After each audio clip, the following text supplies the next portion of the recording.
पुराना महल और रहस्यमय दीपक। बहुत साल पहले एक छोटे से गांव में एक विशाल परित्यक्त महल था। लोग कहते थे कि उस महल में रात को अजीब रोशनी दिखाई देती है और कोई धीमी फुसफुसाहट सुनाई देती है।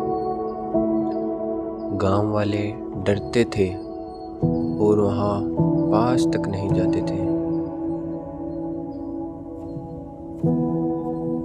कहानी को आगे बढ़ाने से पहले मैं आपको कुछ करने को बोलता हूँ। आप वह कीजिए ताकि आपका शरीर धीरे धीरे नींद में खो जाए।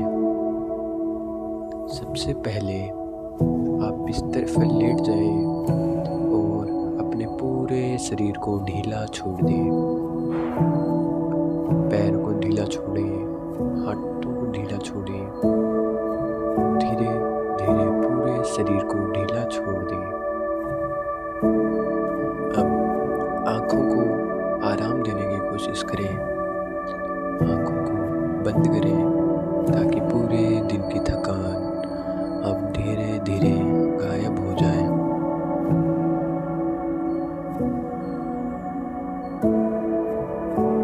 हमारे चैनल को सब्सक्राइब कर लें ताकि ऐसे ही आगे आने वाली वीडियो से आप गहरी नींद में सो पाएं।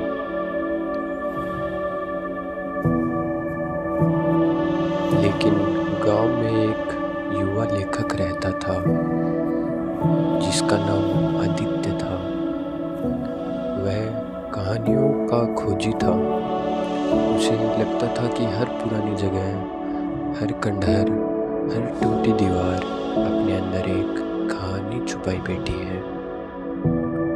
एक रात जब चांद पूरा था और आसमान तारों से भरा हुआ, आदित्य ने तय किया कि वह उस महल की सच्चाई खुद जानेगा।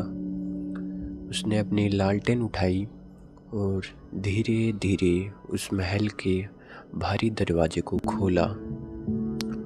दरवाजे की आवाज़ करक करक करती हुई गूंजी और पूरा महल जैसे जाग उठा हो। महल के भीतर की शांति अंदर घुसते ही उसे ठंडी हवा का एक झोंका महसूस हुआ। दीवारों पर मकड़ी की जाली थे और फर्श पर बिखरी धूल उसके हर कदम का निशान बना रही थी। लेकिन सबसे अजीब बात थी, महल पूरी तरह खाली होने के बावजूद एक हल्की सी दीपक की लौ जैसी चमक उसे एक कोने से दिखाई दे रही थी। वह धीरे धीरे उस रोशनी की ओर बढ़ा। उसका दिल तेज धड़क रहा था, लेकिन मन में एक अजीब सी शांति भी थी, जैसे कोई उसे अपने पास बुला रहा हो। वह रोशनी एक पुराने पीतल के दीपक से निकल रही थी जो महल के बीचों बीच रखा हुआ था। दीपक पर सुंदर नक्काशी बनी थी और उस पर हल्की सुनहरी चमक तैर रही थी। आदित्य ने धीरे से दीपक को छुआ। जैसे उसने उसे हाथ से उठाया, पूरा महल अचानक से चमक उठा। दीवारें जो भी टूटी फूटी लग रही थी, सब सोने की नक्काशी से जगमगाने लगी। फर्श पर सुंदर गलीचे बिछ गए और हवा में धीमी सी वीणा की धुन गूंजने लगी। आदित्य की आंखें फैल गई। वह वही महल था, पर अपने असली रूप में जैसा सदियों पहले हुआ करता होगा। तभी दीपक के मधुर स्वर गूंजा, आदित्य, तुम सत्य की खोज में आए हो। यह महल कभी ज्ञान और शांति का स्थान था। जो भी व्यक्ति सच्चे मन से यहाँ आता है, उसे अपने जीवन का मार्ग मिल जाता है। आदित्य समझ नहीं पा रहा था कि यह आवाज़ कहाँ से आ रही है, लेकिन वह सुनता रहा। आवाज़ बोली, तुम लिखते हो, कहानियाँ बुनते हो, पर याद रखो, असली कहानी केवल लिखी नहीं जाती, उसे जिया भी जाता है। यह दीपक तुम्हें तुम्हारी राह दिखाएगा।